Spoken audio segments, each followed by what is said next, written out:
C'est parti pour la troisième et dernière partie de cette journée. On arrive sur les conclusions de cet appel de Grenoble.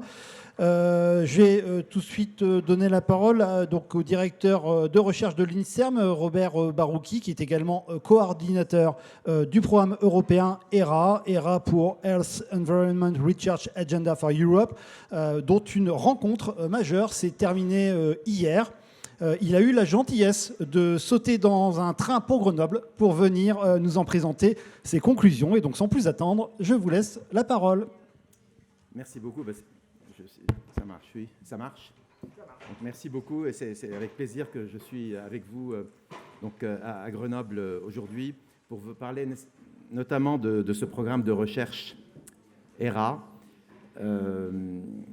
J'attends un tout petit peu l'arrivée des diapositives, donc je peux déjà dire un peu ce que c'est. C'est un programme ERA, c'est pour Health and Environment Research Agenda, donc c'est un programme de recherche financé par la Commission européenne et dont le but est de proposer à la Commission un agenda de recherche pour les 10 années à venir dans le champ environnement, climat et santé, notamment à l'interface de ces champs-là. Donc c'est un programme assez sérieux. Ça a réuni des 24 partenaires dans 15 pays européens. On a bénéficié aussi d'un conseil scientifique international avec notamment pas mal d'Américains qui nous ont beaucoup aidés. Est-ce qu'on peut me lancer la première diapositive? Parce que moi, j'essaie de remplir. Ah ben voilà. Donc je viens de dire ce que c'est ERA, donc on ne va pas perdre du temps. On a produit, c'est la fin de ERA là, dans ce mois-ci, on a produit donc un agenda de recherche. Donc là, vous avez la liste des pays européens. Vous pouvez voir, ça couvre à peu près partout en Europe, 24 partenaires et donc qui ont une expertise dans ces domaines-là. Diapo suivante.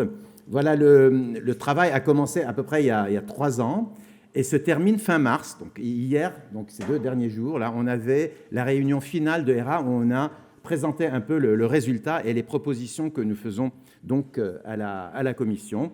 Et ces propositions donc sont publiées dans un agenda de recherche que vous pouvez retrouver. Donc dans les premières diapos, vous aviez le site. Vous avez le site ERA. Vous pouvez y aller. Vous allez cliquer sur agenda de recherche et voilà, c'est eraresearcheu.eu. Donc il y a 2 fois EU pour différencier d'autres sites. Merci. Et donc, si vous allez sur ce site, vous allez retrouver l'agenda de recherche et toutes les informations. Cette diapositive représente en fait la manière dont nous avons fonctionné, parce qu'il fallait consulter les scientifiques, hein, donc ce n'était pas juste nos idées propres, il fallait consulter le milieu scientifique, il fallait aussi consulter donc les parties prenantes pour savoir quels sont les besoins. Et en gros, on a essayé de concilier, d'une part, les besoins en recherche, les besoins tels qu'ils ont été proposés par les parties prenantes, et les manques de connaissances en recherche. Et donc, c'est ce que j'appelle la stratégie en Y. Et on a réuni ces 2 informations-là pour, à partir de là, trouver ce qui manque et qu'est-ce qui manque et qui peut servir en fait à la décision publique et proposer un agenda de recherche sur les 10 années à venir. Donc, diapo suivante. Ce n'était pas évident. Il fallait concilier à la fois l'aspect pratique, donc l'aspect décision publique, et l'aspect recherche. Il faut aussi s'attaquer à la complexité du problème. Hein. Dans le domaine environnement, c'est souvent complexe. Il faut l'admettre. On va être souvent dans un domaine d'incertitude.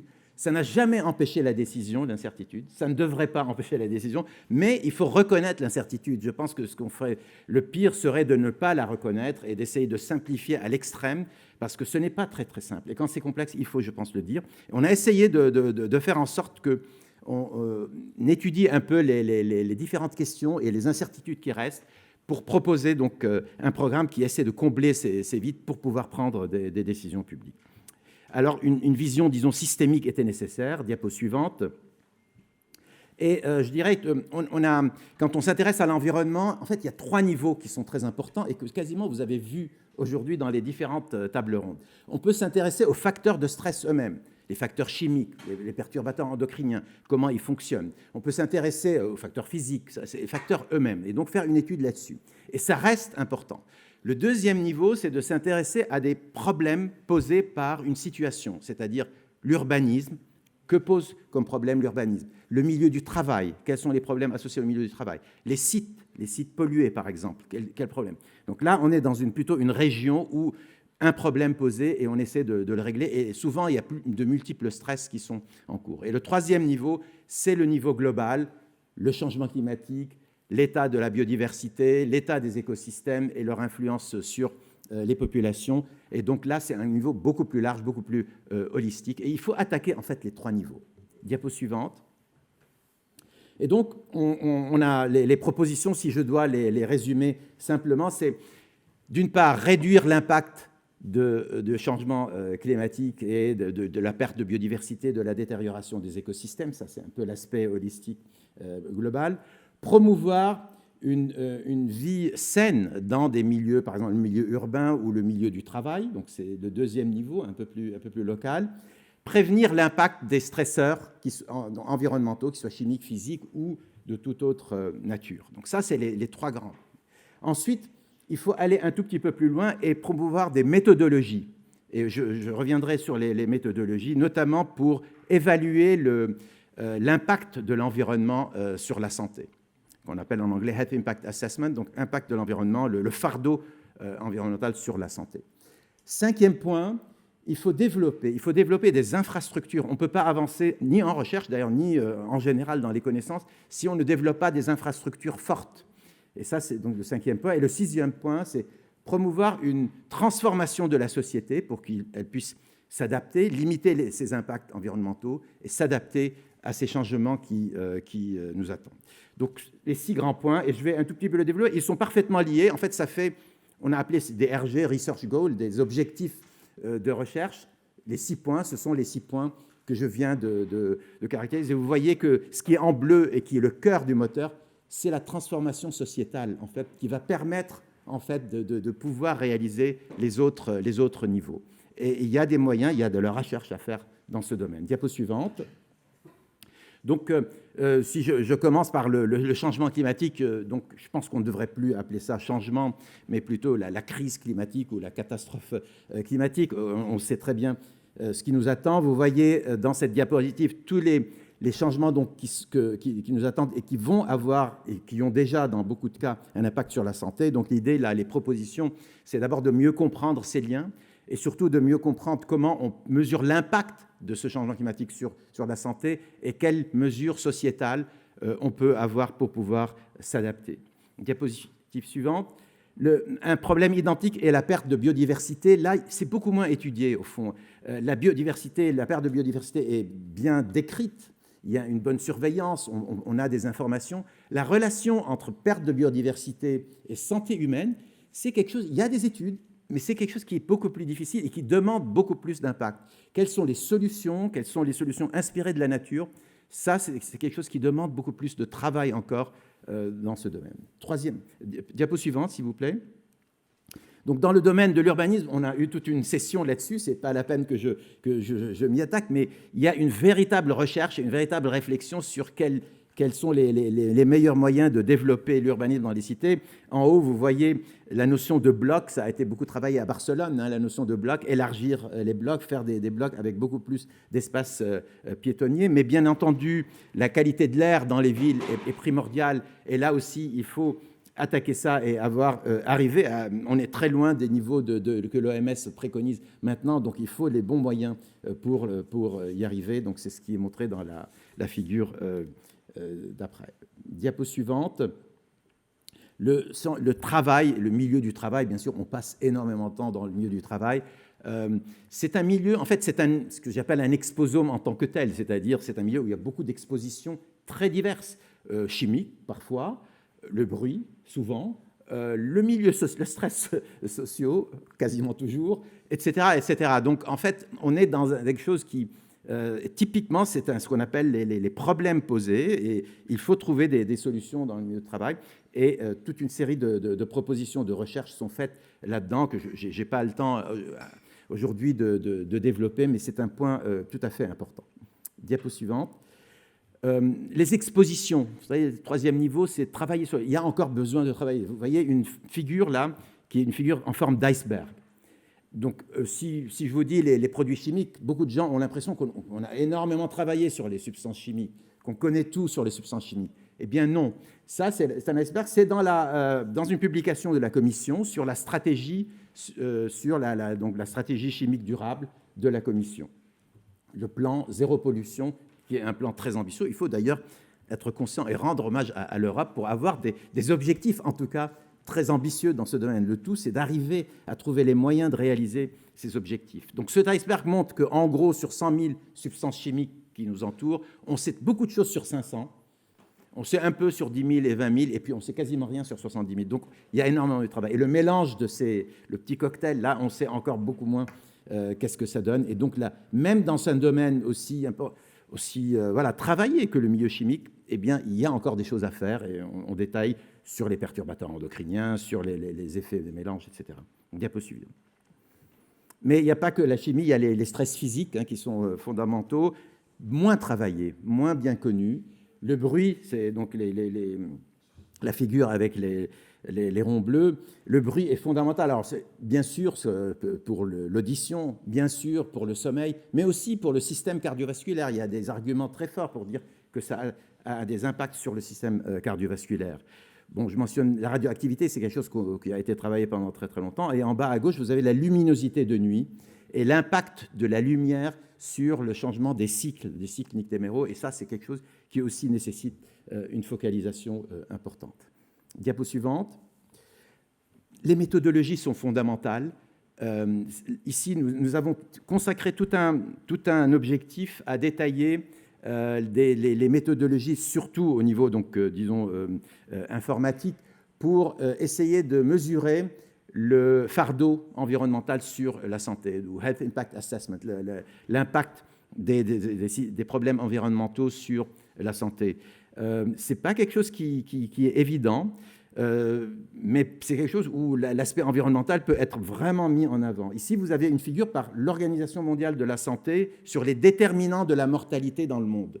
Les déterminants, ce n'est pas les causes, ce n'est pas le cancer, c'est les déterminants. Qu'est-ce qui fait qu'on a quelque chose, une maladie qui donne la mort? Et ils mettent la pollution en premier lieu, comme le déterminant le plus important en termes de santé, devant le tabagisme, devant un certain nombre de maladies infectieuses. Donc, il faut s'en occuper et il faut faire des travaux pour essayer de mieux mesurer l'impact. C'est-à-dire quand il y a des cancers ou quand il y a des problèmes métaboliques ou neurologiques, quelle est la part de tel ou tel facteur environnemental dans ces cancers? C'est important parce qu'une fois qu'on a la part, on a le coût. Et une fois qu'on a le coût, on est mieux entendu parfois. Voilà. Donc, c'est une forme de monétarisation des choses. Mais quand même, c'est important. Voilà, merci. Donc, sur les méthodologies, mais là, il faut des infrastructures. Il faut avoir la capacité. Si je vous dis qu'il y a 100 000 substances chimiques et que je ne peux en doser qu'une centaine, bon, on n'aura pas beaucoup avancé. Et on a commencé à établir une infrastructure européenne sur le dosage des substances chimiques, mais la même chose est nécessaire pour les données, comment utiliser les données. Est-ce qu'il faut une grande cohorte européenne de patients qui sera suivie et qui donne des informations extrêmement importantes? Et puis, cette surveillance de la planète dans le cadre de ce qu'on appelle la santé planétaire, qui pousse beaucoup de collègues à surveiller toute une série de choses sur les limites, mais aussi sur la contamination, etc., et faire les liens avec la santé. C'est un objectif extrêmement important qui doit être réalisé. Dernier, pas dernière diapo, mais dernier objectif, c'est comment faire que la société puisse accepter ça. Quel type de recherche faut-il faire pour que nos sociétés puissent éviter, si possible, et puis s'adapter quand c'est nécessaire à ces problématiques-là. Et là, il y a eu beaucoup de réflexions parce qu'en anglais, on appelle ça transformational change ou transformative change, donc les capacités transformantes pour transformer nos sociétés. C'est quelque chose d'important. Il y a plusieurs idées qui sont nées de là, y compris pour être prêt à affronter des crises. Là, maintenant, il y a une agence européenne, d'ailleurs, qui a piqué notre nom, le nom ERA. Maintenant, on croit que c'est l'agence européenne pour être prêt, mais ils nous ont piqué l'intitulé de notre programme. Mais ce n'est pas grave, nous, on va s'adapter, on va changer. Pour être prêt à ces futures crises, et elles vont arriver, je veux dire, c'est pas non plus...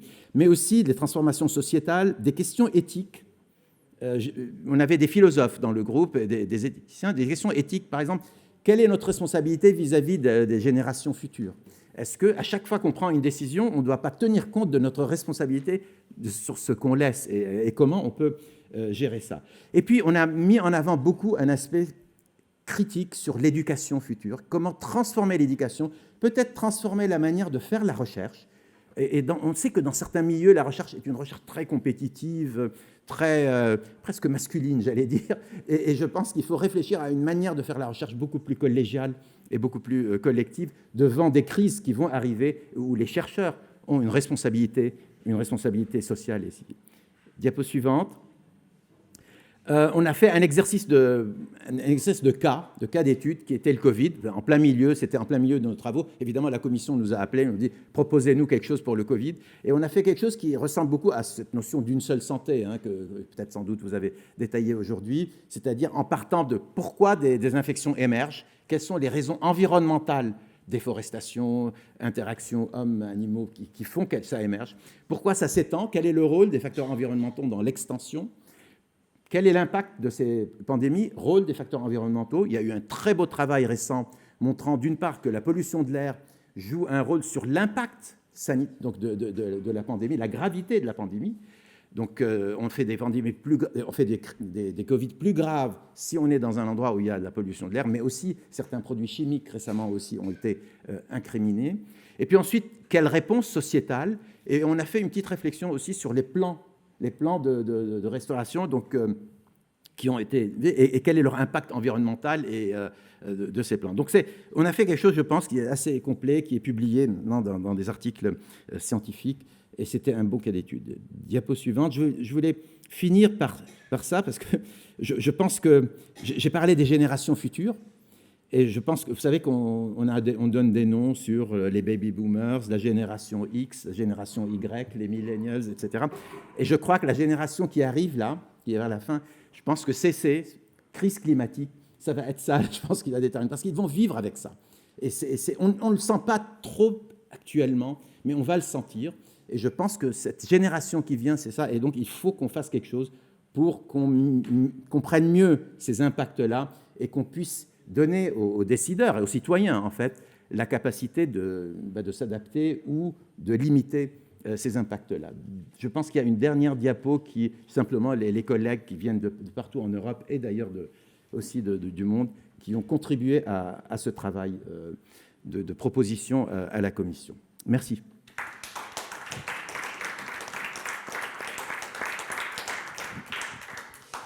Merci beaucoup Robert Barouki, merci bien Génération CC. Je pense qu'on va retenir effectivement ça. C'est très parlant effectivement. Merci bien. Nous allons aborder maintenant cette fin de journée avec 3 dernières interventions. L'appel de Grenoble sera concrétisé par un texte qui nous sera, on va dire, introduit par André Cicolella et finalement présenté par Eric Piolle. Mais pour l'heure, je vais laisser la parole à la marraine de l'événement, Madame Anna Soto, pour un mot de conclusion.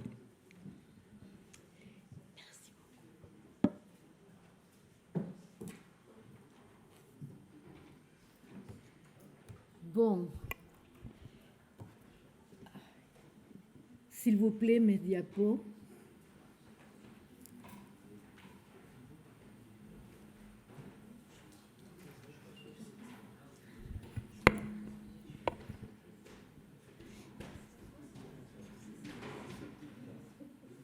Bon. Mes diapos, oui. Oui, j'ai une présentation, mais je ne sais pas où il est. OK.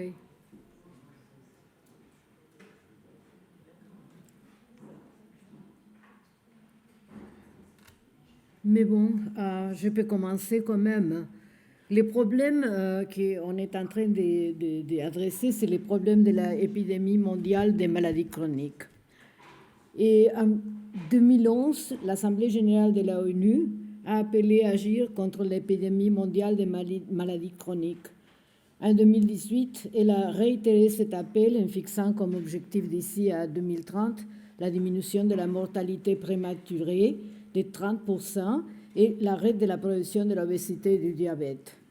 Dans le même temps, la croissance de l'infertilité observée dans le monde annonce une situation particulièrement préoccupante en 2050.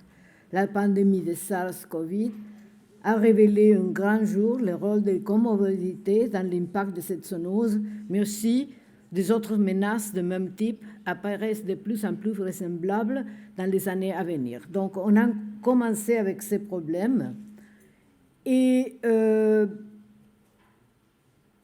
ce que je voudrais dire, c'est que pourquoi faire un GIEC de l'environnement. Et bon, les GIEC étaient créés en 1988 en vue de fournir des évaluations détaillées de l'état des connaissances scientifiques, techniques et socio-économiques sur les changements climatiques, leurs causes, leurs répercussions potentielles et les stratégies de parade, comme on peut lire dans leur site. Mais dans le même ordre d'idées que le GIEC, les perturbateurs endocriniens, la PNUE et la OMS ont collaboré pour publier des documents qui fournissent des orientations au gouvernement sur les traitements sanitaires de l'exposition aux perturbateurs endocriniens.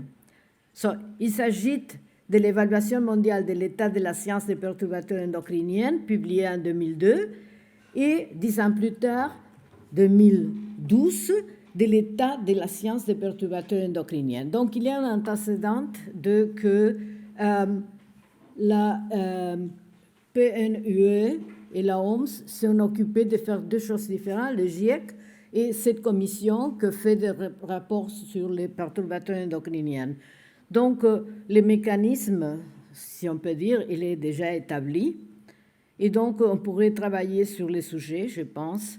Par exemple, ce que je voulais montrer, mais je ne sais pas où ma présentation il est, c'est le plan des États-Unis où je peux montrer qu'en 1985, la obésité aux États-Unis était telle que dans la moitié du pays, on avait fait des études épidémiologiques et on avait trouvé la moitié des États étudiés, il avait moins de 10% des obèses, tandis que 25 ans plus tard, 2010, ce qu'on trouve, c'est qu'il n'y a aucun État où il y a moins de 10%. Ou même, tout le monde, il est plus de 15%, et il y a, je dirais, 25% des États où il est plus de 30%.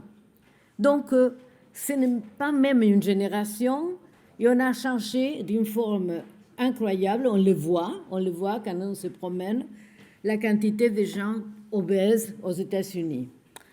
Mais c'est ça, c'est pas seulement ça, on a vu qu'il existe des autres maladies, une augmentation qui sont également multifactorielles, comme le diabète, l'infertilité, l'autisme et des autres problèmes de comportement, les cancers, etc. Donc, on a une situation critique parce qu'on ne sait pas exactement tous les facteurs importants pour le développement de cette maladie, mais on est là déjà. Il faut savoir comment on peut gérer un tel problème. Et bien sûr, il y a cette idée de faire une commission comme le GIEC, d'un côté. De l'autre côté, on doit penser à l'expérience qu'on a à partir de ce qui s'est passé avec les perturbateurs endocriniens, que je viens de parler au matin. 30 ans, et la plupart de 30 ans, c'était l'inaction complète. Seulement les dernières décennies, on a vu des changements des politiques de santé. Et ces problèmes, c'est qu'il y a un des sciences et sociétés que vous connaissez très bien, que c'est le conflit d'intérêts, le lobbying, la création de l'ignorance, la création de la confusion. Et d'un autre côté, l'insuffisance de la science réglementaire qui l'est dépassée. Et maintenant, il y a en Europe tout un programme de Horizons 2020 où on essaye de trouver des méthodes plus adaptées pour mesurer les effets des perturbateurs endocriniens, par exemple. Et il y a, ça, ce sont les problèmes qu'on connaît déjà un peu, parce que les lobbying, etc., c'est une chose que la presse a déjà discuté. Mais il y a aussi des problèmes à l'intérieur de la science, comme par exemple la crise théorique qu'on a, parce que et à partir de 1960, c'était la révolution de la biologie moléculaire, un réductionnisme extrême, et on travaille maintenant avec on confronte, disons, une complexité pour laquelle on a besoin des autres technologies et des autres façons de penser, comme Robert vient de nous donner un petit les gouttes de ça qui viennent, mais qu'il faut développer parce qu'on est un peu, je dirais, comment est-ce qu'on peut dire, brainwash, avec l'idée de que toute réponse scientifique doit être au niveau moléculaire. Et ça, c'est pas le cas pour les systèmes complexes, bien sûr. Donc, il y a ces deux problèmes à gérer. Et qu'est-ce qu'on peut faire afin de surmonter ces obstacles? Eh bien, nous devions agir. Je considère la société civile comme une partenaire des scientifiques, des travailleurs de la santé et des législateurs. Après tout, tous les êtres vivants sont les cibles de ces toxines environnementales. Et armés d'arguments scientifiques et des principes de précaution, ensemble, nous pouvons nous imposer sur ceux qui tentent de bloquer le développement d'une politique environnementale solide.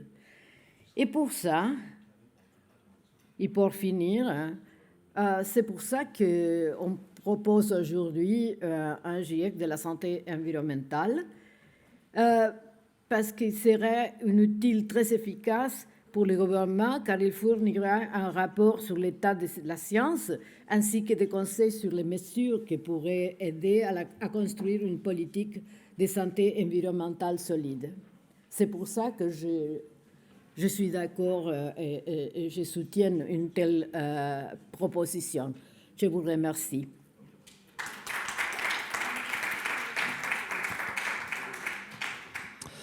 Merci beaucoup, Anna. On va passer avec dernière intervention d'André. Je ne vous le présente plus. Je vais le laisser rejoindre le pupitre. Le but, c'est de lancer effectivement officiellement cet appel de Grenoble et on conclura avec Éric Piolle, le maire. André.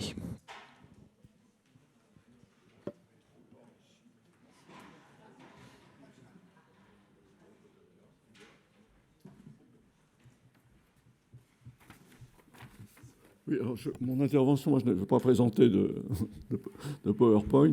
Je pense que la journée a été longue, riche et très intensive. Je pense que chacun a vécu ça de cette façon-là. Et le bilan qu'on peut en tirer, que j'en tire personnellement, c'est qu'on voit bien effectivement l'intérêt de la démarche. Déjà, on a testé cette idée d'un GIEC de la santé environnementale qui peut sembler une idée très lointaine, un peu technocratique même, éloigné du terrain, alors qu'en fait les choses sont très liées. Les choses sont très liées, c'est bien parce que ça situe l'enjeu.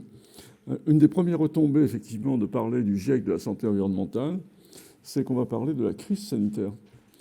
Je relisais un document, et je ne vais pas citer les auteurs parce que ce serait un peu mesquin, mais récent, qui commençait effectivement à parler d'urbanisme, de santé, et puis qui disait bon, l'état de santé des Français est très bon. Vous savez, cette déclaration qui est imposée de façon impérative, sans trop de justification.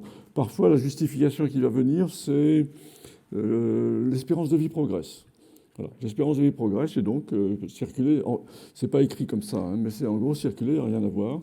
Et cet argument qu'on entend depuis, enfin moi que j'entends depuis des décennies, qui est contredit d'ailleurs par le fait que l'espérance de vie en bonne santé stagne, voire régresse d'ailleurs, mais que l'espérance de vie en fait est tirée, c'est une façon de calculer l'espérance de vie, elle est tirée par les générations les plus anciennes par principe. Celles qui décèdent, c'est quand même généralement les générations les plus âgées. Et ces générations les plus âgées, elles étaient nées avant-guerre. Et on voit bien les derniers témoignages de résistants, notamment, ou de déportés. C'est une génération, et d'ailleurs qui a été...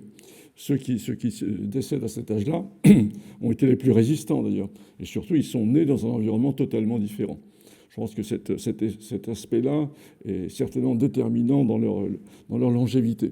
Donc, se baser uniquement sur l'espérance de vie pour conclure à l'état de santé d'un pays, c'est vraiment avancer avec un bandeau sur les yeux, devant un gouffre.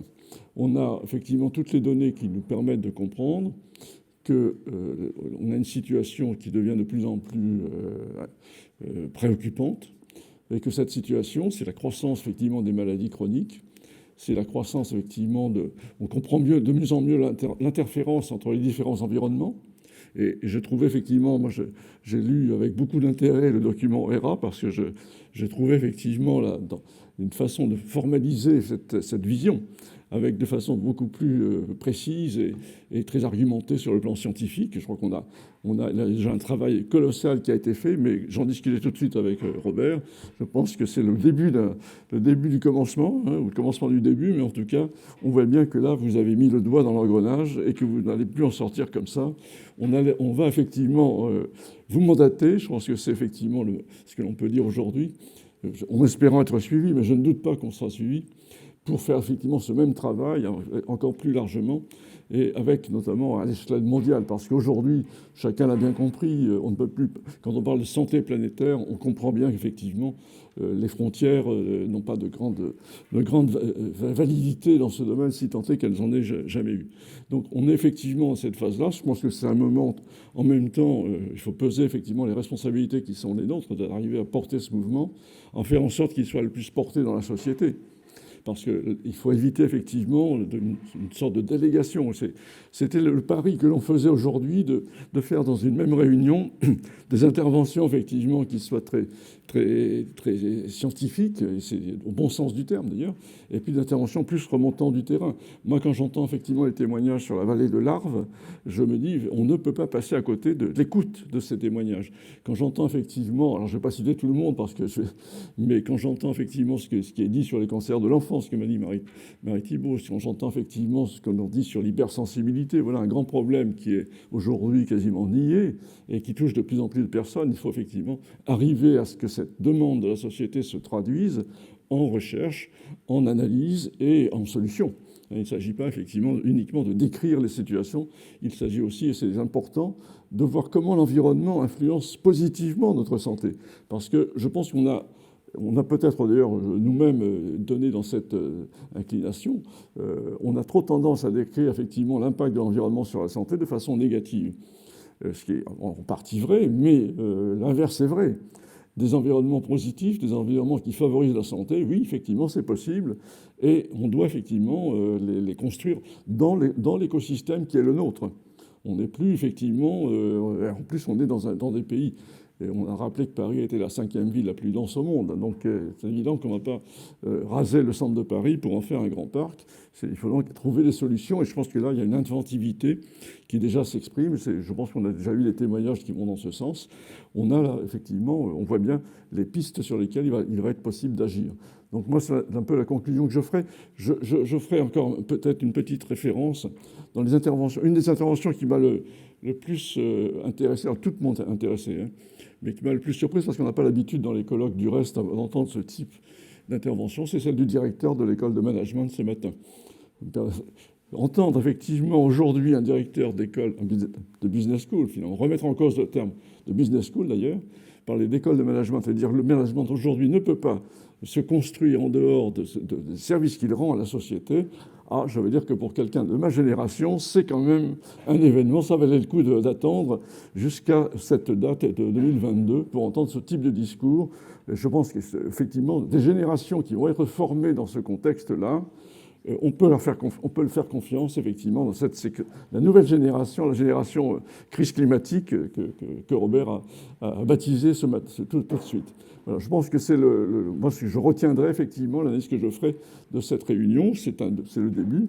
Il y aura beaucoup d'obstacles, mais je pense que le fait, effectivement, d'avoir aussi l'engagement de la ville de Grenoble, à travers, effectivement, aussi les réseaux dans lesquels elle est, l'engagement des villes, j'ai beaucoup apprécié l'intervention de Richard Chemla. Effectivement, j'ai été signé la charte ville et territoire sans perturbateurs endocriniens à Nice avec Christian Estrosi. Alors, c'est vrai a priori, on ne pense pas que Christian Estrosi soit... Mais si, Christian Estrosi est tout à fait motivé, et non seulement motivé en parole, mais aussi en acte. Et de voir que Nice a supprimé les sols en PVC, notamment dans les établissements publics, c'est une décision extrêmement importante sur le plan politique et extrêmement importante sur le plan de la santé environnementale. Donc tout ça montre effectivement aussi que cet enjeu de la santé environnementale, et c'est la leçon qu'on retire effectivement de la charte ville et territoire sans perturbateurs endocriniens qu'on a lancée il y a un peu plus de 4 ans. Et d'ailleurs, j'en profite pour parler de l'initiative que nous prenons avec le soutien de l'Eurométropole de Strasbourg, dont François Schetzel qui est intervenu tout à l'heure. En novembre prochain, nous ferons une rencontre effectivement des villes et territoires sans perturbateurs endocriniens au niveau européen, puisque en partant du fait que notre charte a été citée en référence par le Parlement européen, par le Comité européen des régions, en demandant à la Commission européenne de prendre l'initiative pour constituer un réseau européen des villes et territoires sans perturbateurs endocriniens, on a là effectivement une politique qui permet de comprendre que les collectivités locales ont un rôle majeur à jouer dans cette grande transformation. Parce qu'elles sont beaucoup plus proches des habitants et parce qu'elles sont peut-être plus aptes plus habiles quelque part à répondre aux enjeux et à trouver des solutions. Je pense que là, il y a effectivement, au plan politique, et je rejoins tout à fait une des conclusions du rapport ERA, il faut faire des changements institutionnels majeurs et ce changement-là, donner effectivement aux collectivités locales des pouvoirs spécifiques plus importants en matière de santé environnementale fait partie effectivement de ce Big Bang des institutions que le collectif interassociatif a baptisé effectivement le Big Bang de la santé. Voilà ce que je pouvais dire, ma conclusion. Alors elle n'engage que moi. J'espère que vous partagez quand même en partie cette analyse. Et nous allons effectivement surtout continuer. Je pense qu'effectivement c'est un mandat qui nous est donné. Donc de construire ce projet, de le porter, et puis en pensant effectivement aux générations futures qui effectivement, nous avons pour l'instant un héritage très, très discutable. Voilà ce que je peux dire. Merci.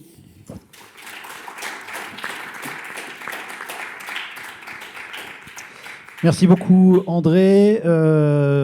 Pour ce qui est de l'engagement de la ville de Grenoble, effectivement, Éric Piolle viendra dans quelques instants l'affirmer, le réaffirmer, un engagement qui est politique, qui se veut politique et qui se veut effectivement d'accompagner et d'inciter effectivement c'est la création de ce GIEC, de la santé environnementale, d'accompagner ce mouvement et de le pousser au maximum.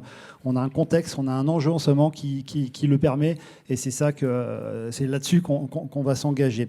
Cependant, avant d'accueillir Éric, nous allons rediffuser la vidéo de Théodora Colborn, qui a été coupée, perturbée ce matin à cause des démarrages techniques un peu compliqués. Comme on disait, il y a de cela 30 ans, elle permettait la naissance d'un concept qui a bouleversé les connaissances toxicologiques communément admises jusqu'alors, en les inscrivant à un nouveau paradigme. Et puis, donc, c'est pour ça qu'on espère que cet appel de Grenoble permettra un nouveau paradigme de la santé. Allez, on va regarder cette vidéo. Hello, everyone. What a crazy world we live in. I'll bet that everyone in this room knows what ED is, erectile dysfunction. You do because it has proven profitable to pour millions into making you aware of it. But there is another ED out there into which millions have also been poured to keep a secret, and that is endocrine disruption. Corporations discourage the use of the words and testing for endocrine disruption because they produce and sell products that contain chemicals that interfere with the endocrine system and do not want you to know that these chemicals are in the products found in your homes, offices, schools, and automobiles and have penetrated every environment, including the womb, on this planet. Although some manufacturers want you to believe that the chemicals and products they produce are safe, there is a growing body of health literature that suggests otherwise.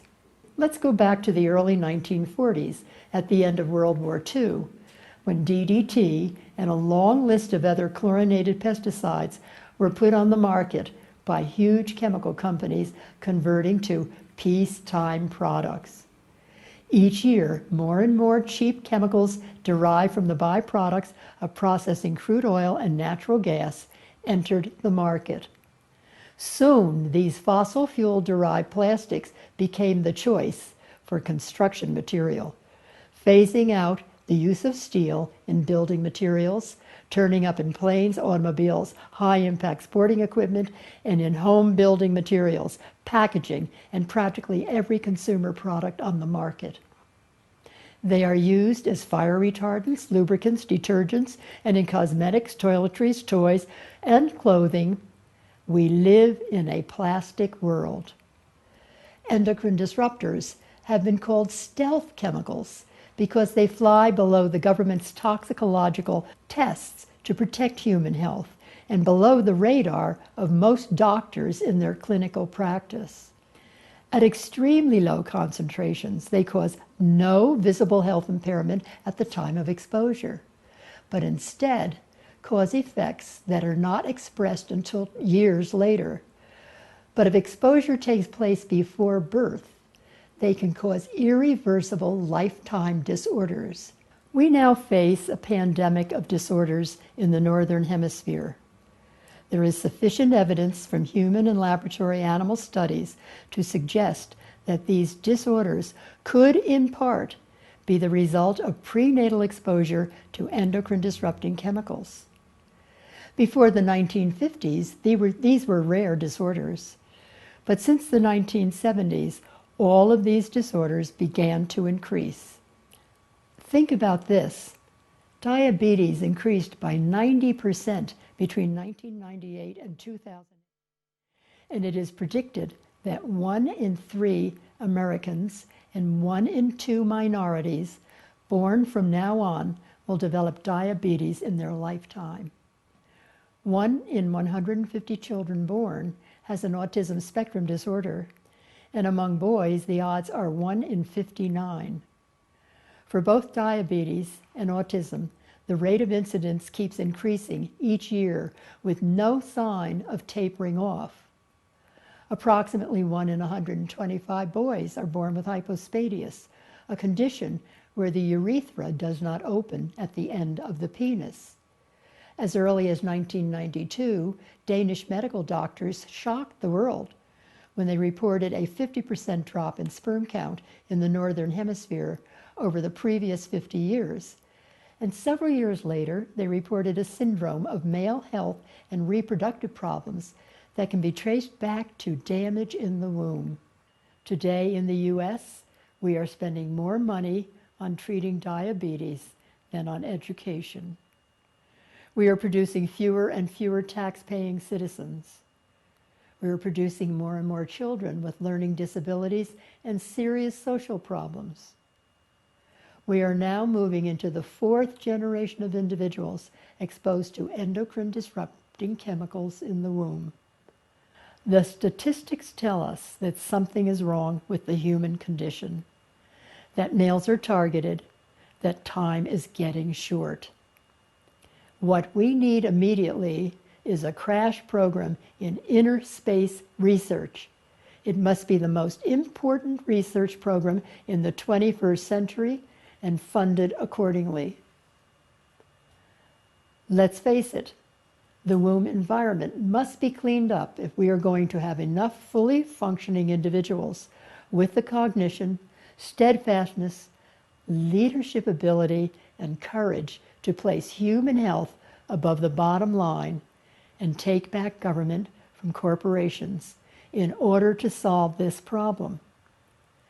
We need leaders who will take ED out of the closet and who can see the link between the global pandemic of irreversible disorders and the dire need to find alternatives to fossil fuels.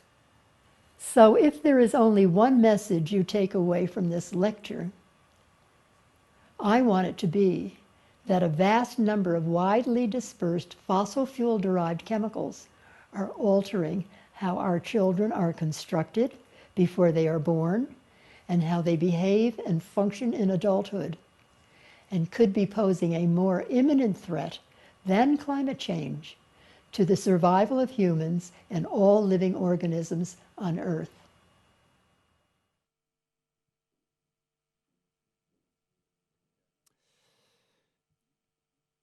Eh bien, après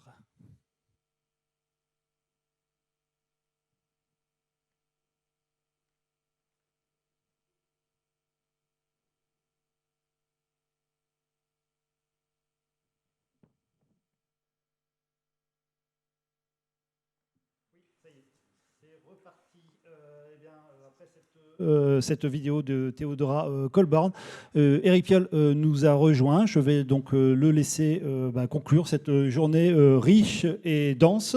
Et ben voilà, Eric, à toi la parole. Merci beaucoup à tous ceux et toutes celles qui ont animé cette journée. J'ai eu l'occasion en fin de matinée d'assister à une partie de vos travaux. C'est d'abord un honneur pour nous de vous accueillir, cher André, chère Anna, avec les scientifiques que vous avez rassemblés ici. Un honneur pour nous de vous accueillir pour cette journée qui est historique. Et je tiens, au nom de la ville, à vous remercier d'avoir choisi Grenoble, capitale verte européenne, 30 ans après Wingspread.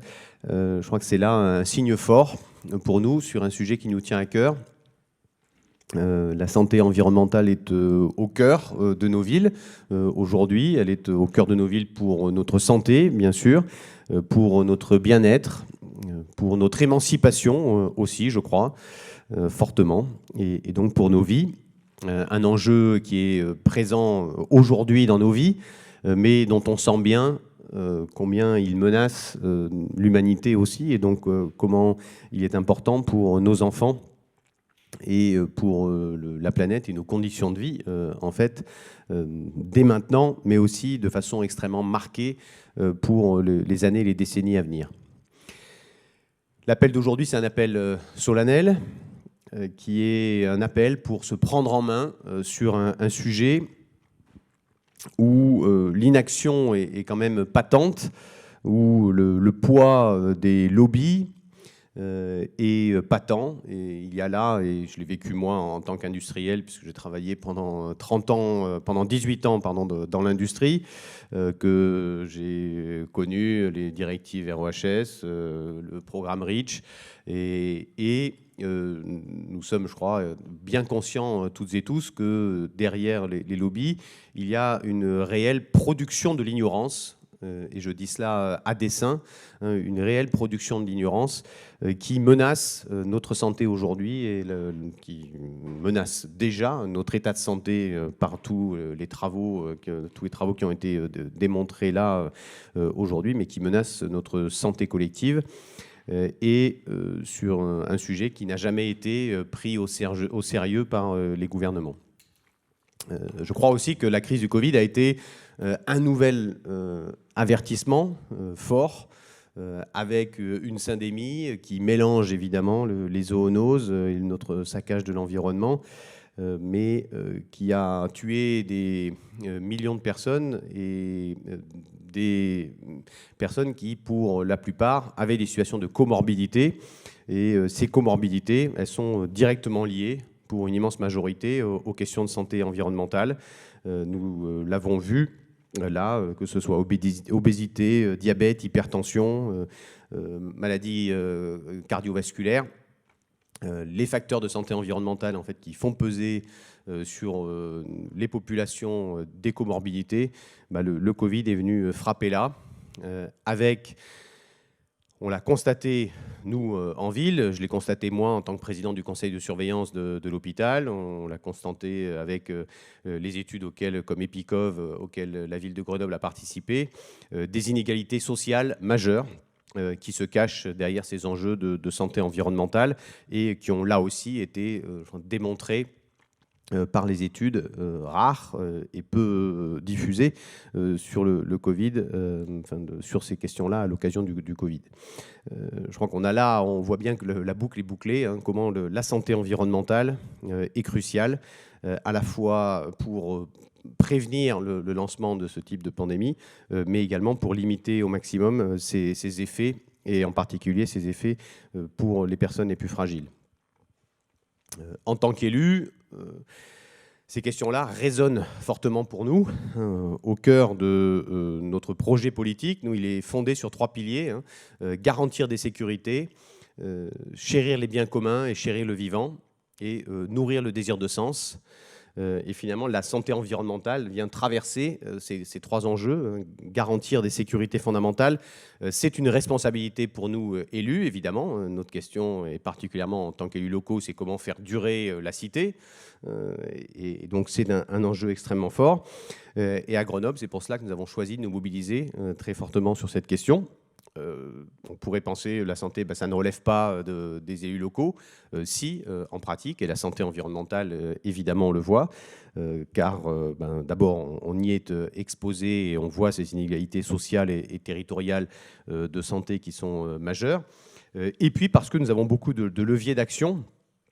Nous l'avons montré à la fois par le travail sur la qualité de l'air intérieur, sur la qualité de l'air extérieur. Nous avons lancé les premières zones à circulation restreinte pour les marchandises, puis aussi travaillé sur la gestion des pics de pollution, puis sur la qualité de l'air tout court, la qualité de l'air intérieur en démarrant dans les écoles et en allant pointer avec des professionnels du milieu, avec des scientifiques aussi, avec l'accompagnement de l'ADEME, cette articulation entre efficacité énergétique et qualité de l'air intérieur qui va jusqu'aux matériaux, et y compris jusqu'aux fournitures scolaires pour les élèves.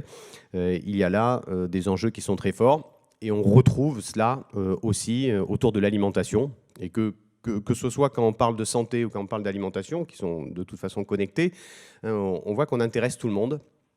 Et comme pour nous, comme pour l'espace public et les déplacements, c'est des sujets qui sont des sujets de transformation vraiment de société, parce qu'ils intéressent tout le monde, quelle que soit la situation des personnes. Et donc, c'est des sujets qui sont extrêmement mobilisants.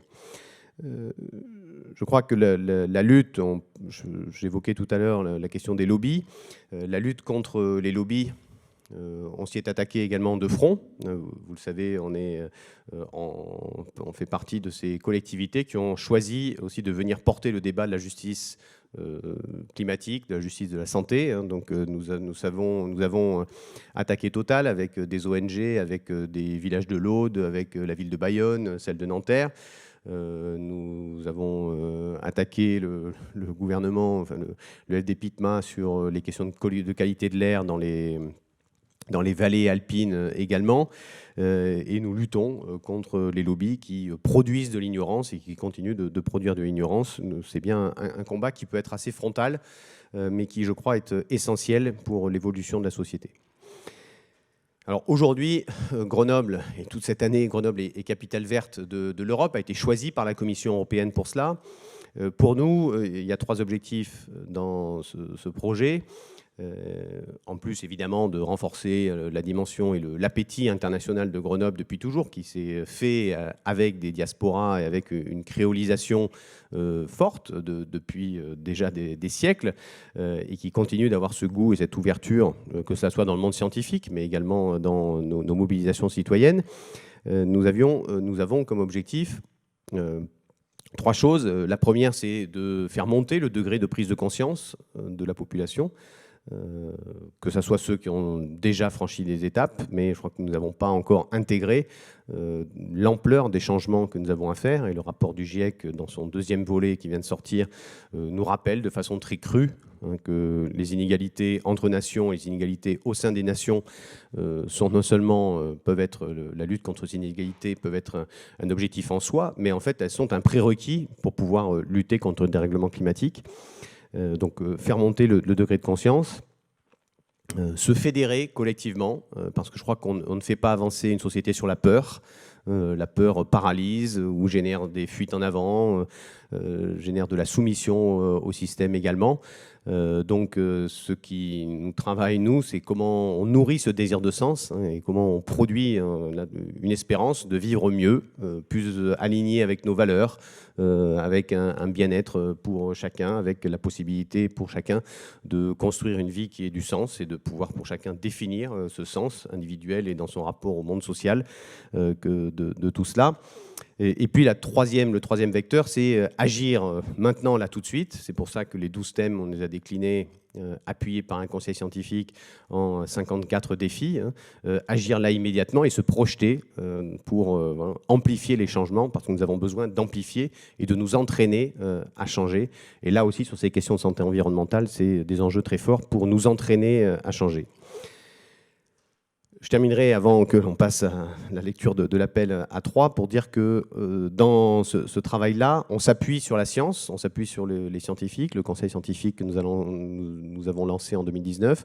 On est ravis et on a besoin de ces apports extérieurs, du travail que vous faites, que nous avons besoin aussi de travailler les ponts entre la science et la réglementation et la dimension politique, ce que rappelait Rémi Slama tout à l'heure en fin de matinée, ce pont entre l'expertise citoyenne, l'expertise scientifique, la prise en compte de la conscience politique et de la mise en œuvre de politiques publiques. Tout cela, je crois, est central pour nous et c'est au cœur de notre démarche. Et donc, vous pouvez compter sur nous pour continuer à porter ces enjeux de santé environnementale. Je crois que nous sommes là dans quelque chose qui touche, comme je le disais tout à l'heure, la garantie des sécurités, nos rapports au bien commun et au vivant, et notre émancipation et notre sens. Donc, c'est vraiment au centre de notre projet politique. Nous sommes je crois, engagés dans un combat dont on mesure qu'il va être complexe, long, mais je crois que c'est vraiment une dimension culturelle qui fait émerger là, et peut-être pour reprendre les mots de Bruno Latour, il y a une classe écologique qui se redéfinit aussi grâce, je crois, à la santé environnementale. C'est l'espérance que nous portons, en tout cas, et ce pourquoi nous sommes très heureux de nous mobiliser avec vous, autour de vous, derrière vous, autour de cet appel à un GIEC de la santé environnementale. Voilà. Merci beaucoup.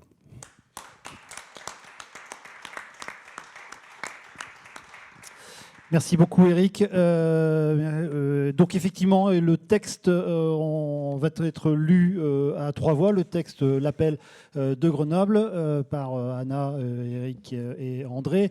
Il y aura aussi le geste symbolique de la signature à la fin de ce texte. Bien évidemment, ce texte sera signé par les différents intervenants de cette journée. C'est important pour nous. On est tous là pour signer ce texte, mais on va le faire signer dès la fin de la lecture par Eric, Anna et André. Je vous laisse commencer. OK. En 2011, l'Assemblée générale de la ONU a appelé à agir contre l'épidémie mondiale des maladies chroniques. En 2018, elle a réitéré cet appel en fixant comme objectif d'ici à 2030 la diminution de la mortalité prémature de 30% et l'arrêt de la progression de l'obésité et du diabète. Dans le même temps, la croissance de l'infertilité observée dans le monde annonce une situation particulièrement préoccupante à 2050. La pandémie de SARS-CoV-2 a révélé au grand jour le rôle des comorbidités dans l'impact de cette zoonose, mais aussi dans les autres menaces de même type apparaissent de plus en plus vraisemblables dans les années à venir. Pour faire face à cette crise sanitaire dont l'ampleur pour l'humanité rejoint celle de la crise climatique et de la crise de la biodiversité, il est nécessaire de disposer d'une synthèse des connaissances scientifiques pour éclairer l'opinion et déboucher sur les décisions politiques à la hauteur de l'enjeu. La Commission européenne a déjà posé un acte important en retenant l'objectif de zéro pollution en 2050 comme mesure majeure du pacte vert pour l'Europe. Dans cet esprit, nous, représentants d'ONG, scientifiques, élus, réunis à l'occasion de la rencontre de l'appel de Winspread à l'appel de Grenoble, dans le cadre de Grenoble, capitale verte européenne de l'environnement, appelons à la création d'un GIEC de la santé environnementale, l'environnement étant entendu de façon large, incluant notamment les dimensions alimentation, ville, urbanisme, socio-économique. Eh bien, je vous laisse le signer.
L'appel de Grenoble est donc ainsi signé.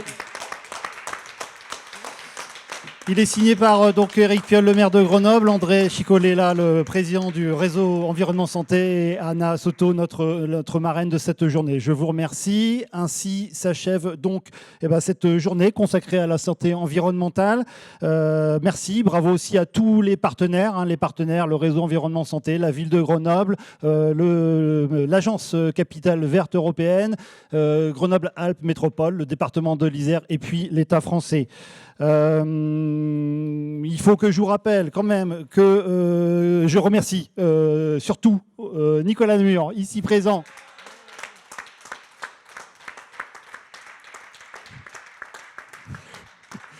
Je remercie pour tout ce travail dantesque qu'il a fait pour organiser cette journée, cet événement. L'enregistrement, il reste donc du programme. Il sera disponible sur le site du réseau Environnement Santé, donc vous pourrez tout revoir. Et puis surtout, n'oubliez pas, ce soir à 20h, la diffusion, la projection spéciale du film Goliath, le film de Frédéric Tellier, avec Gilles Lelouch, Pierre Ninet et Emmanuel Berco. Il est organisé en termes de clôture de cet événement. Il y aura un débat, un dialogue avec le public à la fin. Et puis, à signaler la présence d'Éric Piolle, de Frédéric Tellier, d'André Cicolella, de Jean-Claude Jeunet aussi, spécialiste alimentation du RES, et puis d'Anna Soto qui sera aussi avec nous ce soir pour ce débat, pour cette représentation. Vous pouvez toujours acheter vos places, dépêchez-vous et je vous souhaite à tous une excellente fin de journée et très bonne soirée. Merci beaucoup.